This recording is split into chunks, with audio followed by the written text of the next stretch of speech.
Hello everyone, I'm Sergeant Major of the Army retired Dan Dailey, and welcome to this edition of Soldier Today podcast. Soldier Today podcast is a product of the Non-Commissioned Officer and Soldier Programs Directorate at the Association of the United States Army.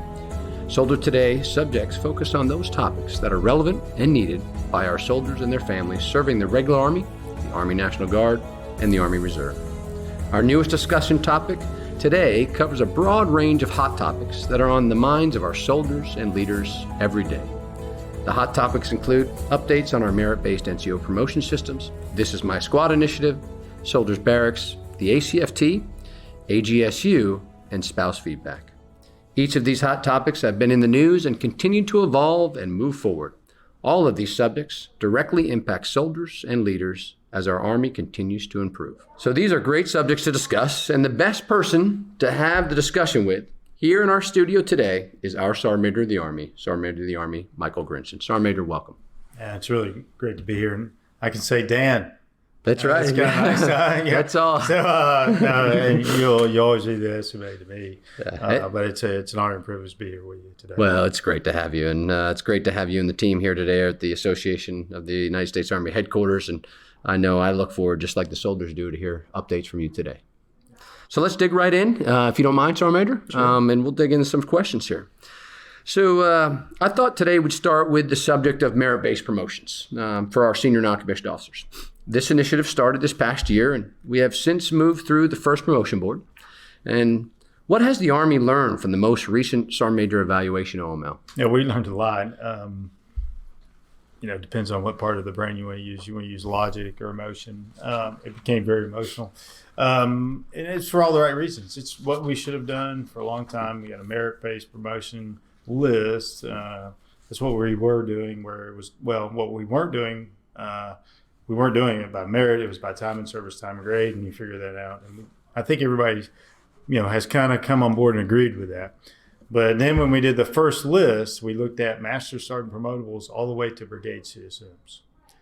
So the biggest learning point was, if I'm in my skill, I'm 11 Zulu E9 at the brigade level, and I'm going to have my list. I'm going to be on that list with, a Master Sergeant just out of the academy. So we kind of learned some stuff because what we did on the first one, we just put everybody's number in the Army career tracker, which is good, but some people didn't understand what that number meant, especially the Sergeant Major. I'm a Brigade Sergeant Major. What's this number mean? Yeah. It's just a number. Yeah, the journey 9, and then here's a number. But there were some numbers where maybe a Brigade Sergeant Major had a lower number than a Master Sergeant who had never been a Sergeant Major. That was emotional. That's where that logic versus emotion comes in. And it's easy to see why that would be emotional. Yeah, it was emotional. Like, what do you mean I'm lower? But what I tried to explain is when you're looking at the records, that Master Sergeant is compared to all the other first sergeants. And he was great first sergeants. But we're not comparing him to another brigade level CSM. Yeah. Where all the other brigade level CSMs are being compared against all the other brigade level CSMs.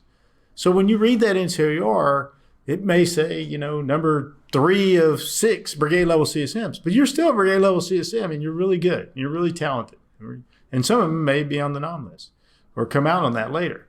But you can't compare apples to oranges. So I think that number really confused somebody because when you get your records voted, you're compared to all the other Sergeant Majors. I'm a Brigade Sergeant Major. I'm 3 of 6. I'm a Master Sergeant getting compared to all the first sergeants. I'm number 1 of 30. And then my number's higher than the Brigade Sergeant Major, and that people were emotional. Yeah. So my point to him was, don't get too emotional about it. You're still the Brigade Sergeant Major. You still have a right to mentor your people. That Master Sergeant is not going to be a Brigade Sergeant Major. We're getting looked at for other Master Sergeants. So I think we're going to relook on what number we're going to publish and how does that compare to everybody else. Because it's totally separate, but we gave everybody a number. So that's probably one of the biggest lessons learned on the E9 is what that number means to each group. And since some had different numbers than others, but they weren't compared in the same population, but the 11 Zulus got one number, it really confused people. So I think we're going to relook that. We're going to see and exactly explain to the field what exactly that means. Yeah, because they all have their own PDPC code, and that's who they're being evaluated, the same PDC code, right? So, yeah. But I can see where the confusion would be. Understandable by the field, right? Just take some explanation. Well, good. What about the Sergeant First Class and Master Sergeants? What are you hearing out there, SMA? Oh, it's really good. Everybody, that's just, I'm being compared, and finally, I get promoted based on my merit and not, time in service, time in grade. I'm just going to get promoted. If I'm doing well, I'm going to be at the top list and get promoted faster. And it's only taken us, 244 years plus to figure out that we should do it on talent, not how long you've been hanging around. Absolutely. And is it safe to say that there's plenty of room in here to make a left or right correction if you need to in the future and you find out that things aren't going right? Oh, absolutely. That's one of those things. Like I said, I just kind of laid out one of the things we learned from this first one, defining what that number is. Do we even give you a number if you're a brigade sergeant major? Put it in there. Yeah. Do we just say, that's how you ranked with all the other same PDPC codes of your equivalent? Maybe we change that up. So there's a lot of things we're going to learn. The first time you do something, first time you went for a run, you probably didn't run an 8-minute mile or for 2 miles. Yeah, okay. Absolutely. We'll see. All in the best interest of our non-commissioned officers. And I'll tell you, I'm behind you 100%, SMA. This is the right thing to do. It's about time that we start promoting based upon merit. Yeah. So let's switch gears, Sergeant Major. And, so I've been excited to talk to you about this, and I've heard about your initiative. And you've been working on initiative to improve ownership and empowerment of our junior non-commissioned officers. And so can you tell us a little bit about your This Is My Squad initiative and what it focuses on? Yeah, I'm really excited about this. Every time, I hear about it, I just get, I get really excited. It's just kind of changing how we look at, it's not just, sometimes I even think it's not just about, being in the Army or being in a squad. It's about, how do you look at your life almost? This is my squad. Sometimes I key in on the personal pronoun my. Shows ownership. So first of all, take ownership for what we do. This is my squad, whether it's my squad leader or my squad. It can go up, it can go down, it can go left, it can go right. So a positive outlook that shows ownership in what we do. Yeah. And I want to focus in on the other thing. That positive is, we can always get to a situation and go, let's step back and see what all the negative things that led to this event. I just want to completely get rid of that almost and say, let's take the best example I've been giving people on This Is My Squad and how to have a positive mentality. Or if I had a suicide, what do we normally do as an Army after a suicide? We bring everybody together and we're going to have a class about suicide. Yeah, focus on the negatives. Yeah, it's like, well, why do we do that? And I said, well, why don't we do things that reminds people how great it is to be alive?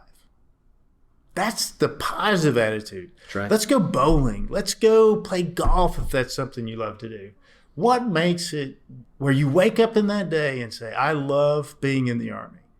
And then go do those things and you focus in the positive. So This Is My Squad focuses on the positive aspects of being in the unit. And the second thing that I really want to clarify is the term squad. When I first said it for the first minute, I said, I'm sorry, I'm not an infantry squad. I said, I know. But you got to just say. So there's a whole bunch of commercials. And every time I hear somebody go, This Is My Squad, I actually heard it on the TV the other day. It was a spouse on a TV show. And she goes, yeah, and this is my squad. Literally said that. And that's what it means. It means to be in a squad does not mean an infantry squad. It's the people that you trust the most that are around you, that know you. You go to breakfast together. You go to lunch together. You train together. That's what my squad does. And then anything changes in that, I know my squad. I know where they live. I know their families. I know their personalities. Anything's off, you're like, that doesn't make any sense. For people that, aren't tight with their squad, whatever definition of squad is, you may not notice those little changes. Yeah. So I was talking at breakfast the other day with a soldier, around the table, and he goes, I love the violin. I used to play it, and I got this really expensive violin. I said, oh, that's really neat. Thanks for sharing that with me. And so this is the example. I said, if you didn't know he loved the violin, and he all of a sudden sold his violin, you wouldn't know. You're like, you wouldn't know. Yeah. You're like, oh, you're selling a violin. I don't know. Is it a good violin? I don't know. But if you know your squad and you're positive, You're like, wait a minute, you love that. We can't do that. Why are you doing that? So first is number one, positive attitude of what you is. Squad doesn't actually mean an infantry squad. It just means that team that you're really close that you got to look out for, and you may be a member of more than one. I would actually consider my family my squad. And, for me, the Chief of Staff of the Army and the Secretary of the Army and the Vice, that's another squad. That's a great point. Yeah, multiple squads. Those people you look out for because they're a part of your squad. And you train together and you share hardships. And you're very positive. So that's the basic premise of the squad. And some people heard something different, but those are the two biggest things. You have ownership, and it's a positive outlook on life. I'm a big fan of it. I mean, as you know, it's about empowering the individual to realize that they're responsible for these young men and women, our nation's finest, of which are given to us by America's mothers and fathers. And the expectation from mom and dad is that you're doing everything you can, a better job than them, of taking care of them while they're on your watch. That's right. Yeah. So I'll tell you, I'm excited about the This Is My Squad initiative. And from our association, we're going to get behind it 100% and find out ways that we can help you promote that initiative, Sergeant Major. So let's change gears again, Sergeant Major. And so we've seen an increased focus on quality of life initiatives. You see it on the news. It's a topic, and it's quite prevalent in some cases. But one of those focus areas for you has been the barracks. So what is your focus across the Army for the barracks right now, Sergeant Major? Well, first of all, let's go back to my squad. It's your squad. Go visit where your squad lives. If they live in family housing, they live in an apartment, they live at the barracks. Go visit your squad. That's number one. I'm going to visit your squad. You can either control where you may not actually control where it's going. It's going to happen. You don't want the SMA to be the first one to visit the squad either. It's up to you. It's your, good luck. It's great. Very positive. We're coming out to visit the barracks. And that's one of the things. We've been busy. We've been busy for 18, 19 years now. And guess what? We're still going to be busy. But in my squad, we visit the barracks. And my job and my responsibility is make sure all the funding is required that we can do the restoration and modernization to get the military construction and get our barracks up to a certain level of standard.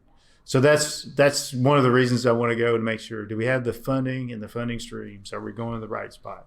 We put a lot of emphasis on family housing, and it is needed. And we're going to make that better. We messed that up, and we're going to fix it. But we are not going to take our eye off the ball because there's more than one family housing, because the other one is barracks, and we own that, and we can't point a finger at anybody else, and we're going to continue to make sure. And the only way I can do that is I go out and visit. But I challenge every NCO in the United States Army to get out and visit your squad in the barracks, because there is a funding and stream, and we're going to get that right. But then there's just a leadership piece that we're going to check on our soldiers to make sure that they live the right way. Yeah, no, I appreciate that, Sergeant Major. And you mentioned family housing, too, because a big component is, we say we enlist a soldier, but we retain a family in the United States Army. And we have a responsibility. We made some mistakes, and I'd be the first one to admit them. And, the Secretary has been on up at Congress and said that we make mistakes. And we're not a perfect organization, but we are a learning one. Can you tell us some of the things that we're doing to improve programs for families to include housing? Yeah, well, the one for family housing is we're trying to see, can we get them to kind of reprogram, the money model? Can we reinvest in family housing, try to get millions back into the money so that we can actually start building some of the houses? That's one of the things that we're looking at is how do we get the funds to build more family housing? The next one is, it's all in the craze is the Bill of Rights.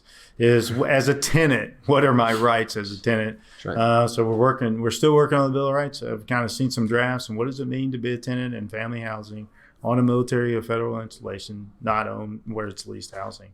We're close on that. And the second one is, if there were a problem, is what's going to be the move out. So if I move out because I have a problem in my house, what do I get? Do I get to go back to my house? So what's the standard operating procedures?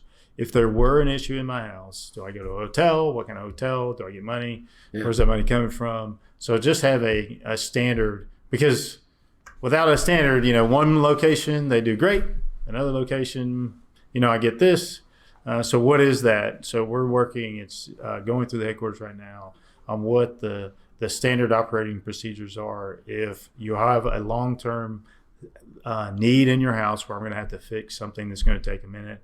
what are we going to provide you, and Absolutely. what does that look like? Yeah. And it's not going to be exactly the same for everybody, but I think at least having an SOP is a good start. So the big two for me, other than the funding, is going to be the Bill of Rights and the SOP for when soldiers or families have to go back and move out of their house. And Sergeant Major, that's great. That's a phenomenal point. And tying it back into your previous one with This Is My Squad, I mean, that's squad leader business too, right? I mean, being in the barracks, but not just the barracks, but in family housing as well, right? Oh, absolutely. Yeah. I think it tries to, how do you receive, again, positive attitude, how you show ownership in your squad is when somebody, how do you receive people into your organization? Mm-hmm. And when somebody comes in new, you say, well, where are you living? Let me go see how you're doing. The way I did it, probably in much better ways, but I would just say my wife and I, when I was a young first sergeant, we're going to stop by. We're going to bring some cookies and say, welcome to my organization. Yeah, because you're in my squad. It doesn't have to be a standby for inspection. No, right? it's not. That never worked. And we would never even try that. My wife wouldn't even let me get away with that. But we did. We just said, hey, we're going to stop by. We saw where you live, make sure it was good. You received a house that was in good working condition. Welcome to my organization. You put a name with a face. And you're not waiting for something bad to happen. You just come out and visit. So it's all about being in my squad. I could just come out and you would receive people in your organization. You say, hey, I just want to come out and welcome to the family.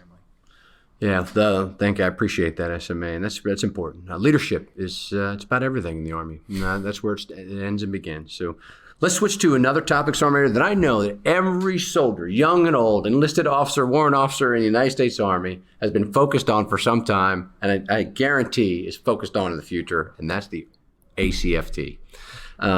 Where are we with the ACFT, Sergeant Major? What's going on? Well, first of all, take the ACFT. So we still need it sounds simple, but we actually need the data to make an informed decision. Yeah. And once you take the ACFT, please put it into DTMS. I know you may not like the digital training management system, but I need to have the data to make an informed decision. So we have folks that are taking the ACFT, but if you don't put the ACFT in a system of record, we don't have the data to see, do we have the standards correct? Is it too high? We've already made one adjustment. We made several adjustments. The old APFT, we made adjustments on that too. And people will forget. I don't forget because I know. When I was 1721, I had to run 1154. I did too. The max. And it was hard. So that was not a jaunt. That wasn't a stroll. 82, 92, 1154, yeah, right? There you go. That's right. So we made adjustments to the old APFT because that was a data-informed decision. Yeah. We're going to do the exact same thing with the ACFT. But right now, the exhort said take 2 ACFTs. I need you to take the Army Combat Fitness Test, and then I need you to input the data. And I don't have any data like this. I feel like people want to get, I want to get the perfect score and I want to pass. I want to get it right. And then I'm going to take the ACFT. No, it's like going to it's a diagnostic. Just take it.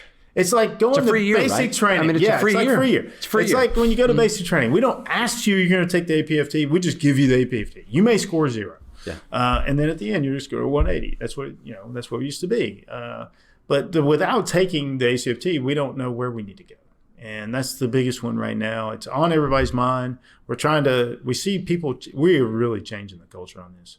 The equipment's coming. Had a little issue with getting some of the equipment out. Yep. It's on the way. And the national, I think it was the reserve commander, he's like, yeah, I had 7 sets of test equipment, and now I'm about to receive like triple of that, all in like the next 30 days. And that's going to be hard to receive all that. But you don't have to wait for equipment either, You do do not need it. And I tell you what, okay. First of all, and if you're really hard up, beat my score. It's 552. I think the whole Army knows that now. We posted it on the internet. So I can witness that. It's on the internet. It must be true. But the point is, I didn't use a lot of equipment, and I didn't put that out there. One of my favorite things that helped me out with the standing power throw and the deadlift is the standing power jump. Yeah. It's already in the manual. Depends on how many of those you do and how you put that little circuit together. The best website is you go to the website and you could just Google Army Combat Fitness Test, and there's YouTube videos on, I'm having trouble with this event, and it'll show you a YouTube video of what exercise in the PRT manual already that doesn't need any equipment will help you out with that event. But you're not going to know that you need that help if you don't take the Army Combat Fitness test. Yeah. And I'm going to tell you, I'm going to second what you're saying, Sergeant Major, is even for me personally, you can ease your personal fears of the ACFT if you just take it. And it's not that bad, right? But we're all not going to be good at it the first day. I mean, even myself and you, we all trained up to get a little bit better at it, right? So I agree with you. Just take the ACFT and some of your fears will be and everybody gone. thinks I'm, I've told everybody, my deadlift when I first started this about a year and a half ago was 135 or maybe less. I was like, I don't know if I'll ever get, I think I was like 225. That'll be impossible. I'm 50 years old. This is crazy. What are you at now? What are you at now? I did with a straight bar on Monday. I did 315 3 times. Good for you. And I did 335 once, and I didn't tempt anything. I did, it's like, Sergeant Major, what about those 5 pounds? I was like, well, but you didn't do it overnight. That's important too, right? This is years ago. This is like, as soon as we said ACFT, I started training. A little bit of time here and there. Next thing you know, it's good. You can get there. That's good to hear. And I know that there's a lot of anxiety out there about it, but calm down. Take the ACFT. That's the message, right? Free year. Get your diagnostic. Figure out what you got to work on. And there's plenty of time to work on it, right? Absolutely. Good. Well, let's switch to a personal one that's near and dear to my heart. And I think we'll end our last question of the day, Sergeant Major, and it's a fun one too. I've seen some more and more leaders now wearing the new Army Green Service uniform. Give us the update. Where are we at? Sorry. Everybody wants it. I'm sorry. It's like if I had 100 of them, I could probably give out 100 every day. It was always interesting. I'll tell you, I've seen you. If you watched it evolve. I've seen you and the Chief on TV. I'm a little biased. It looks great. It looks great. And the feedback I'm getting is you guys look great in it. Yeah, we're still working through what we're going to wear and how it's going to look. We're going to talk about that actually today. But it's gone over really well. Right now, the plan is that we'll be able to out April, May, you should be able to purchase the Army Green Service uniform. So it depends on how all the manufacturing goes. And so, don't write that down. Sorry, April. I'm buying them. But they're not in the shop yet. Yeah, it's not, I know. So, and this is like any program that we have. Yeah, it's going to be out in April, but it doesn't mean it's going to be in your camp post station in April. It's big so it's going to start at one location, just like when we did this summer, Army, the Army Combat Uniform. We started one location. It's not going to be, hey, we've got 1 million copies of this thing. And they've got time, right? So the soldier doesn't have to wear it the next day it comes out, right? I mean, they've got plenty of time, it's right? Years. Yeah, years. Yeah, good. So most everybody that's in wants to know, hey, when can I buy it? So that's the biggest question I get. When soldiers that are coming in will start getting those issued. And again, if all the protection rates go this summer. But right now, most of the questions I get is, when can I buy it? So it's going to be out in April, but like anything we change and y'all want it, it's not going to be right there. It's going to take us time to get, we'll start one location and grow out from there. So it will take a long time. Well, not a lot of time. The industry will go as fast as they can. Absolutely. Because there's a high demand for this uniform. And we're a big Army. And we are. We're a big strong. So it's going to take a minute. So. Well, Sergeant Major, the last question is just, what do you want to tell the troops? Well, like always, I'm extremely proud to be their Sergeant Major of the Army. So it goes with my squad. And one of the proudest moments the other day was, I was at the senior leader forum, and he said, "You're my Sergeant Major of the Army." That kind of goes with, this is my squad. So I don't want to be the Sergeant Major of the Army. I want to be your Sergeant Major of the Army, and I want to represent all the troops. I'm extremely proud of this opportunity that I have. I'm extremely proud to represent all the troops, and I enjoy, the best thing that you can ever do as Sergeant Major of the Army, get out and visit the troops that you're out there. What we're doing, we're still a nation at war. We still are losing soldiers, and it's always tough. But I want to remind everybody, we still have soldiers in harm's way. I'm proud to be their Sergeant Major of the Army. We still got soldiers in Army, but our Army is ready, and they're well trained. They do a great job every day, and I'm very proud of them. Well, thank you, Sergeant Major. And from my point, we're lucky to have you, Sergeant Major. So thank you for being our Sergeant Major of the Army. Well, ladies and gentlemen, our time has come to an end to close this edition of Soldier Today podcast. All of us here at the Association of the United States Army want to thank Sergeant Major of the Army Grinston for joining us today for this great update on many of the ongoing initiatives across the Army that you are concerned about. As an Army alumni, I can say from all of us across the country, thank you to all of our soldiers for what you've done and what you continue to do for our nation every single day. And Sergeant Major, thank you for leading these great soldiers. God bless each and every one of you. Thanks for your time. To all our listeners, thanks for joining us. Be sure to subscribe to the Army Matters podcast on iTunes and everywhere podcasts are found. Join us next Monday with a brand new episode of Army Matters with Army Real Talk. The Army Matters podcast series is brought to you by the Association of the United States Army, the U.S. Army's professional association, member-supported, Army-connected. Visit us at AUSA.org for more information or to become a member. Your membership helps AUSA continue to carry out its mission to educate, inform, and connect with the total Army, our industry partners, and our supporters of a strong national defense. For questions or to provide topic recommendations, email us at podcast@ausa.org.